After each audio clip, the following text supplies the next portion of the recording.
1971 saw a buzz of excitement, rather like tonight, an air of expectancy, as dozens upon dozens of young people packed our gallery Sunday evening after Sunday evening. What was the attraction?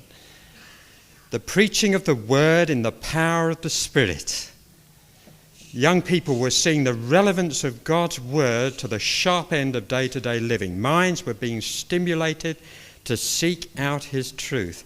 In that atmosphere, we were spending Friday evenings with the Young People's Fellowship studying, would you believe, Berkhof's Summary of Christian Doctrines. And that seemed quite natural to us as part of Tony's ministry. But it was no arid intellectualism.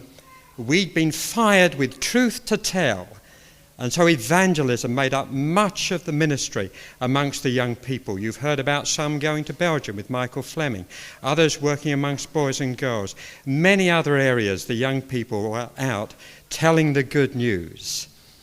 The astronomer Kepler encourages us to think God's thoughts after him.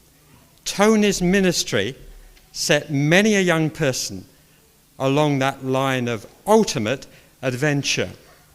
There was one occasion during that year when we went away for a church weekend together, the young people, to Elim Bible College. We came back and we told Tony of the blessing. I'm sorry, Tony, I didn't tell you the whole story. I just managed to avoid you getting a letter of complaint from the Reverend Gilpin, the principal. I should explain that Elim had very strict set of rules there, quite rightly so, which were rigorously enforced. At the same time, on the television, there was a series called Coldit's Story.